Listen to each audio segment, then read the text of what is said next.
Hello and welcome to Sense of Responsibility. I'm Alec Lindenauer, a certified financial planning professional, husband, and chief allowance officer to 2 daughters. I'm also the creator of the Sense of Responsibility tools and how-to instruction parents need to raise their children into financially literate, money-savvy adults, even if they don't know much about finance themselves. I'm Julie Frans, a chef entrepreneur at heart, wife, and mother of 2 middle school children. I also curate the Sense of Responsibility community so parents have a forum to ask questions, share success stories, and discuss their journeys.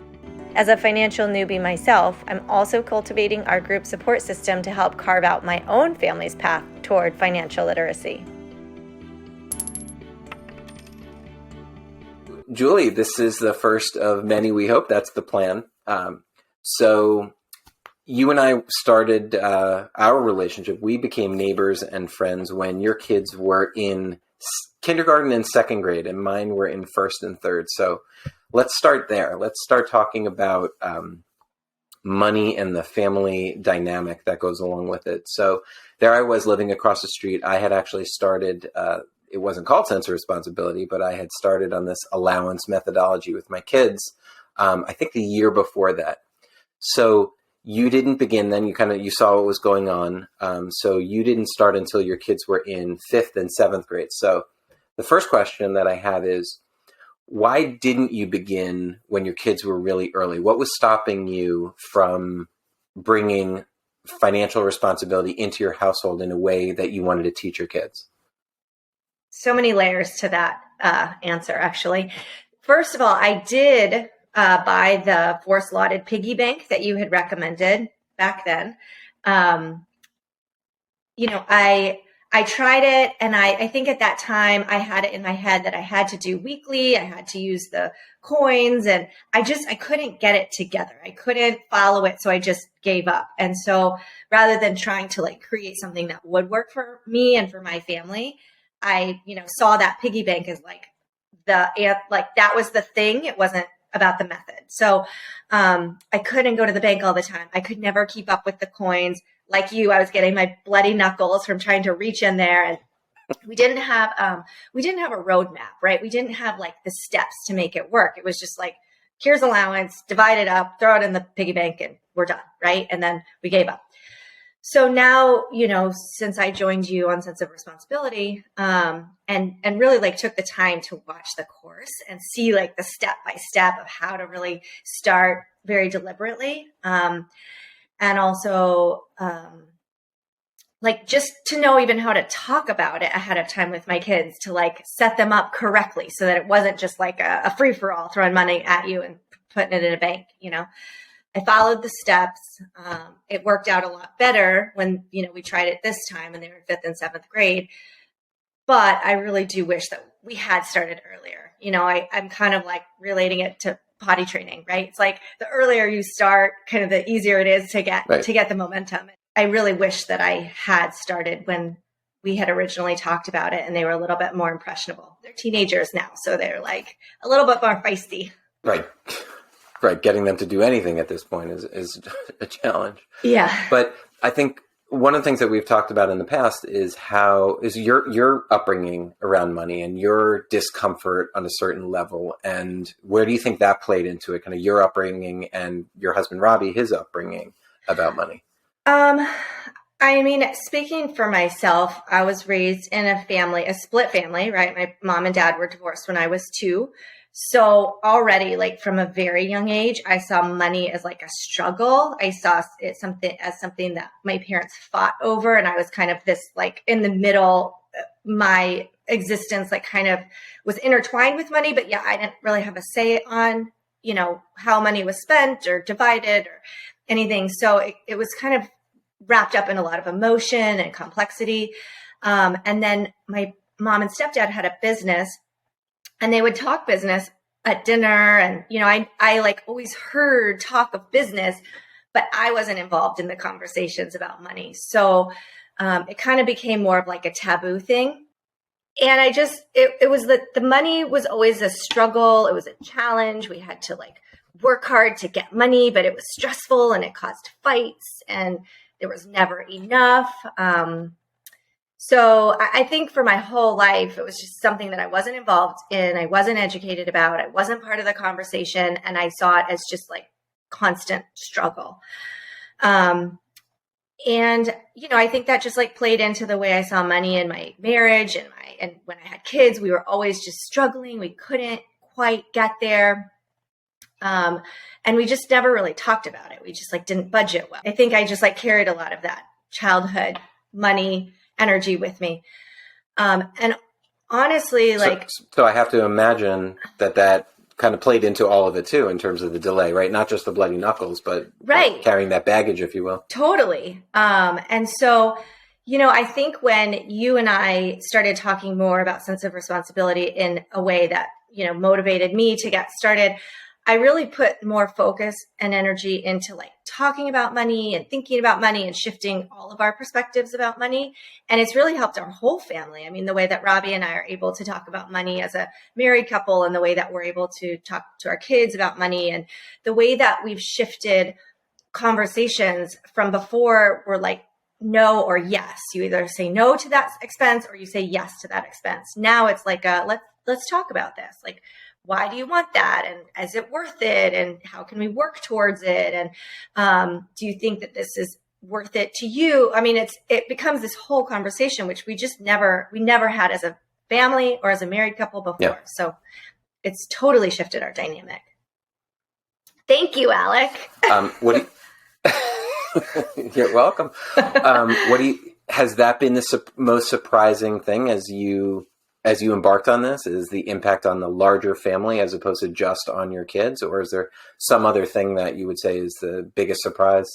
Yeah, I mean, we went into it thinking that it was going to be just an allowance program. And then in just thinking about money in new ways, we ended up putting more focus on money and saving and investing and donating, and really like shaping that as a family dynamic also really helped us move forward, in our own finances in a way that we would have never been able to before. So I think that's the most surprising thing for me, is like how much more financially stable we feel as a family. It's not just about the allowance for our kids. So along those lines, let's tell everybody, where are you in the process? Because it's not like you've been doing this for 5 years. This is not a long transition that you've had. And what we put out there for the course is that after one true different core day, sense of responsibility, real money Sunday, your kids will have a different relationship with money. And then after 3 of them, you will really have that as routine, and really it's life-changing after that. So where are you in that process? Well, to be honest with you, I think you and I started talking about this. Always honest. In August. And I think in September, this is where I was going to kind of throw myself under the bus, being honest. I started without watching the videos. I figured I knew, like, we talked about it enough over the years, and I'd watched, you and your kids. And I just was like, I'll just do it. And I didn't set myself up for success. And it was kind of a disaster. Like, my kids are 11 and 13. And so their ideas of money are pretty much what they are. And I didn't set us up right. And so, did we start in September? Yes. There was money. There was discussion. We started thinking in different ways. Yeah. But then I really was like, okay, I'm going to do this right. So I watched all the videos before I did the next one. So I would say October, November. I would say November was really like the first successful core day. And yeah, I mean, within a month, even at that time, I mean, my thinking had already shifted. And I think where the community aspect really came in to play between you and I talking about this was like, the more questions I asked and the more conversations that we had about money, I was really able to see how every day there was an opportunity to have a conversation, to educate, to research things together, to weigh out as a family. And so, it really made sense to create more of like a community aspect so that people could, as I did, ask a lot of questions and like reflect a lot on this shift of consciousness around money. Yeah. I mean, look, before COVID, when I was doing these workshops essentially in person, I mean, that interaction between the parents was so important. So that communal aspect now online carries the same amount of weight. It's just so important to the process. So along those lines, I mean, obviously our conversations about you and your kids and what's going on there, that's one thing. But what about your conversations with your friends and people that you know and the community, the sense of responsibility community? How have those conversations changed between you and other parents? It's been interesting, it's, I feel like my thinking has really shifted towards your methodology. And when I catch on to other parents talking about money and the way that they, deal with money within their families, I see still that there's still like a push pull. There's like I'm going to give you this money and tell you that it's your spend, but I'm also going to tell you how to spend it, and I'm like, remember, if you follow Alec's roadmap, we've got to let the kids spend their money the way they want to spend it. And that's part of the process. And you can like give ideas or suggestions or help, but it's really, you got to let them make their decisions, and that's how they're going to learn. So I feel, I like to kind of like point back to your methodology and kind of relate it to my own story and how I've seen my kids grow through it. And then I kind of watch my friends in the community, shift their way of doing things and watch it, how that transpires. It's been really fun to walk with people in their journeys that are maybe 6 months behind where I am.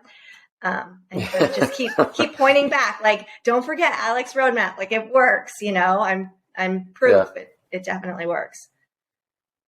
So what are you most excited about for the next iteration or what's to come? Let's say not in the far future, but in the near future. And let's say the next 6 months to a year. Well, let's see, 6 months to a year. We're at a turning point right now where we did just get our kids debit cards, not debit cards, but the Chase card.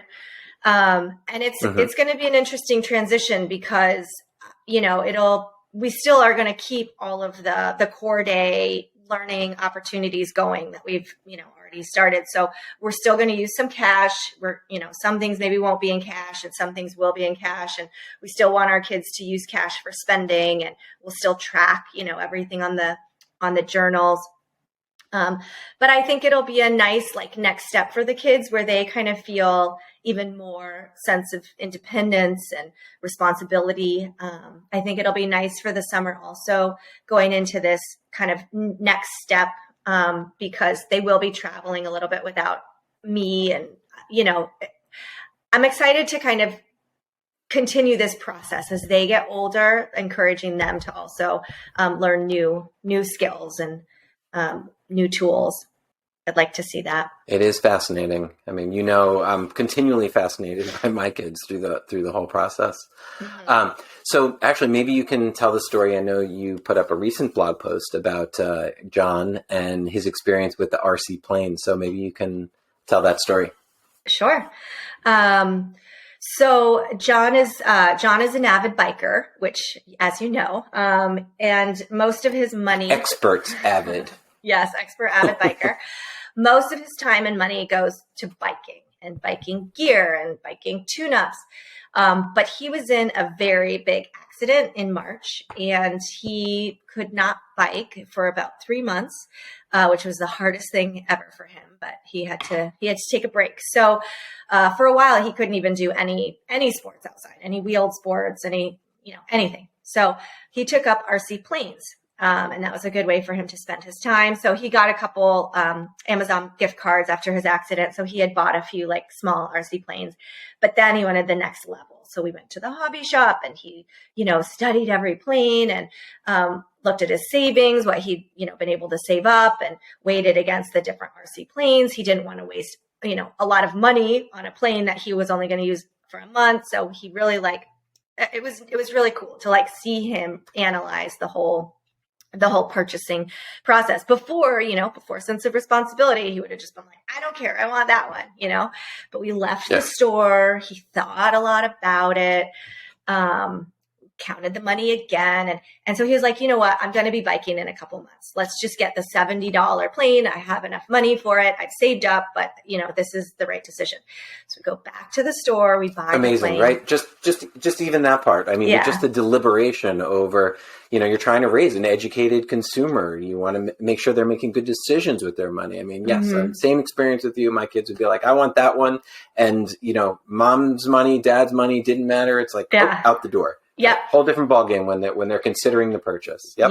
Yeah. So even just like taking that next day, I didn't want to drive all the way back to the hobby store the next day, but I also like really appreciated and wanted to encourage that thought process. So we drove back, got the plane.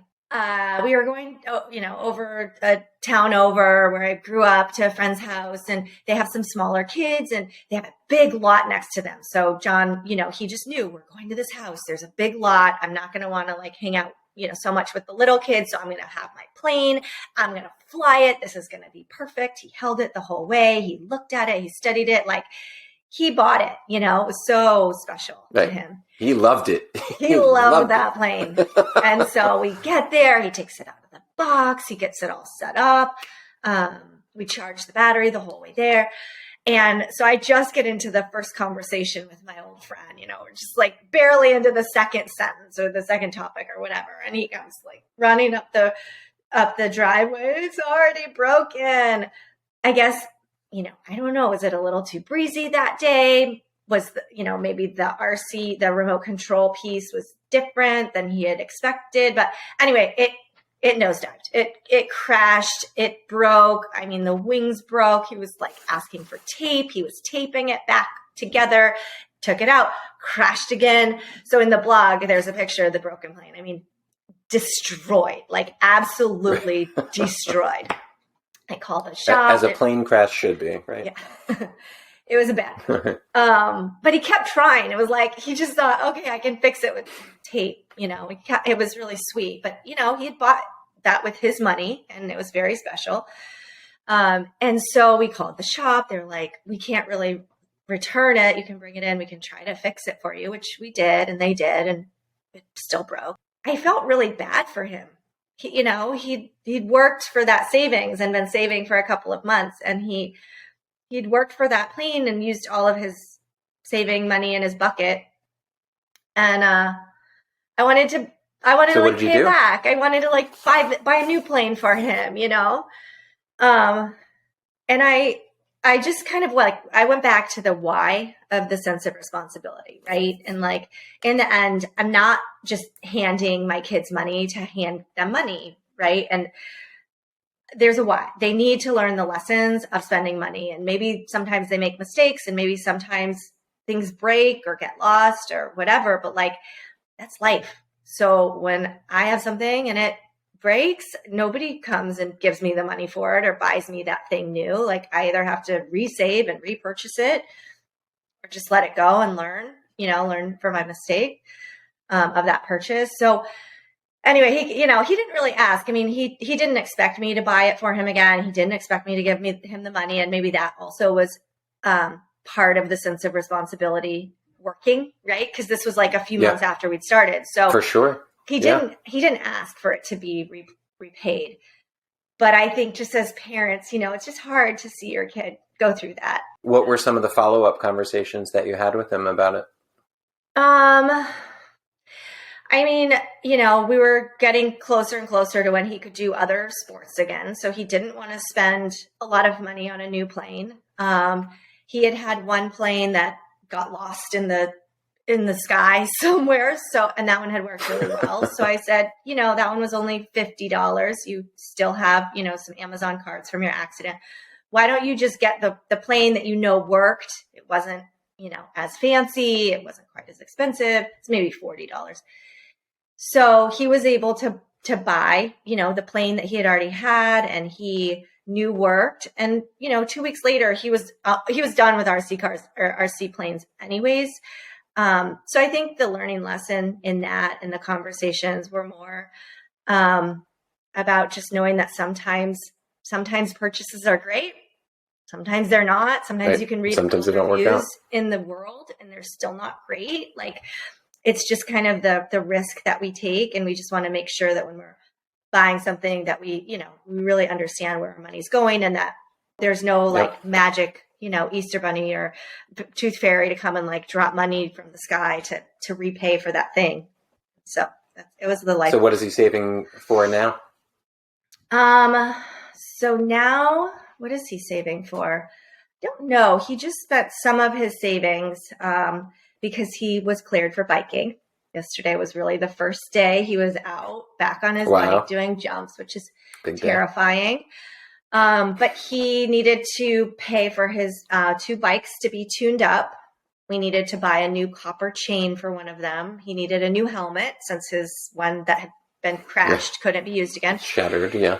And I think, with him, with his savings, I'm teaching him, with him, it's not just about like buying that next big thing. Savings, I think for you and I also, we've talked about this, like you have to save for a rainy day, or you have to save for maintenance projects on your house. You have to save for, a new car, whatever comes up.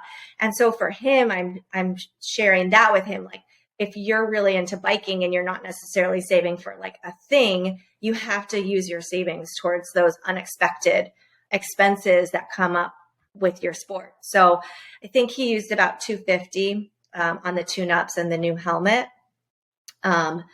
So right now, I think since that was just the last purchase, I'm not sure he's like has something in mind, but we will. I have to imagine if you were not doing sense of responsibility, there would have been a struggle around that tune-up. No, you don't need a tune-up. We just had a tune-up, right? And you've really taken a lot of that argument out of the equation whatsoever.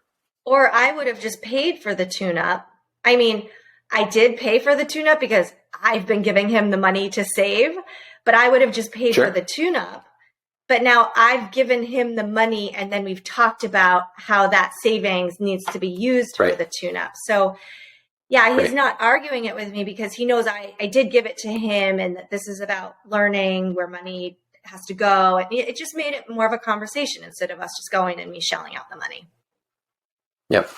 Yeah. I don't know why, but for some reason it reminded me of little one, Eve, when she was doing this. She was probably still only in about 4th grade or something like that. And she wanted a mermaid tail. And I was like, I'm not paying for that. That's crazy. Use your own money.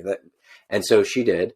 And she used it every day until there were holes in it for 6 months straight. So it's like some of those things that I would never have said yes and didn't say yes. They got to show that, hey, no, I know myself. I will use this. This is something I will spend on. So you just, you learn so much from them through the process. Yeah. Yeah. And, this was just a cute story that happened last night. I see little shifts and changes almost every day with my kids. And now I'm like more in tune with them. But, we always have these conversations about wants and needs. And, if Cassidy wants to go shopping and she has to use her own money because it's a want. And last night she was going with a friend to dinner. And she was like, oh, there's going to be shopping there, but I don't really have enough to buy something. So before she walked out the door, I just handed her $25. And I said, I hope you have fun tonight. And she just like lit up and just gave me the biggest hug. And it's like, thank you, Mom, And before she would have either asked me for it or, been annoyed if I didn't give her more or, it would have been a struggle.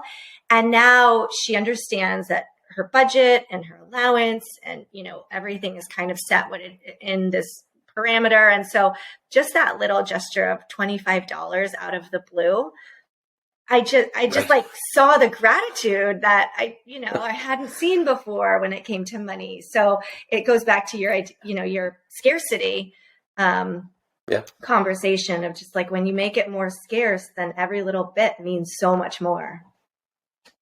And dare I say, that is what so many people are trying to do. They're trying to teach the value of $1.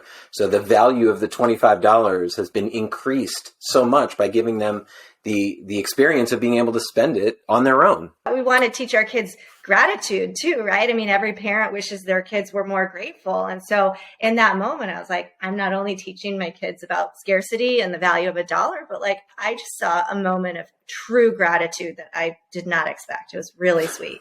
Yeah. So nice. Yeah. So it made me think that we should, talk about the course plan a little bit. So right now, of course, the course that's available is Getting Your Kids on the Allowance Path, and it's really for elementary age kids. And then if that's one day a month, which is what we propose because it helps people be more consistent that first Sunday of the month, then what do you do the other 29 or 30 days of the month? That's the second chapter of that first course, which is spending income and credit, right? Taking that allowance as a platform and then, using it for the rest of the month. So the part that's now in development is the next phase of that, which is running a mini business, in this case, a lemonade stand, because that's what I did with my kids, and then using that as a foundation for understanding investing. So that part in particular, I have to say, I'm very excited for you in particular, Julie, because I know that John, as he's now, firmly into middle school and he has that sort of interest in, what might I do with that? And he hears about companies. And so I'm very interested in having that conversation with him and with you when that comes. But the next after that will be, and this is sometime next year, is the middle school component.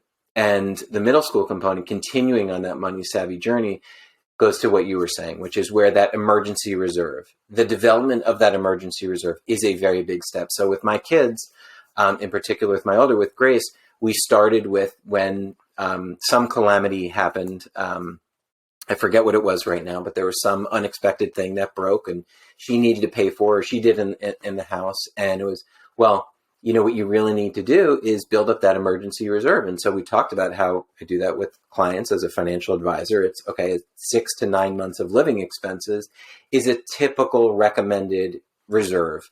So now here for kids, for my kids, same thing. Okay, so we talked about that. And so she felt like it would take her a little while to get up $50, but that was the goal. The goal was for her to build her emergency reserve to $50. So whenever those unexpected things happen, she would be prepared. And she got to about $30, $40 when her bat mitzvah hit, which was a big coming of age ritual. And so she was fortunate enough to come into some money. And now her emergency reserve is actually at $100.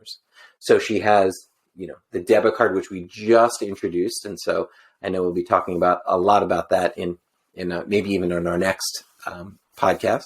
So now she's at $100 in that cash reserve, and she has $200 in that debit card. And it's really because she had this big influx of cash.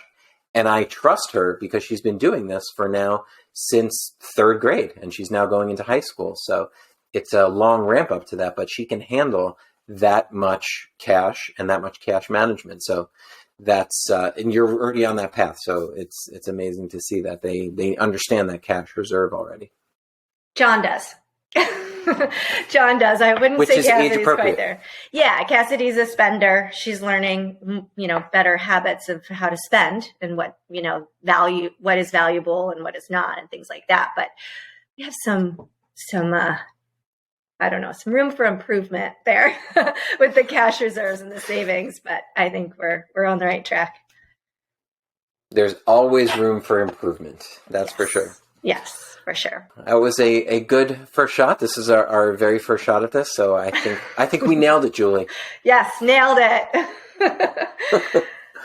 All right. Well, thanks everybody for watching or listening or paying attention, however you're doing it. Again, welcome to Sense of Responsibility. Welcome. We'll see you next time.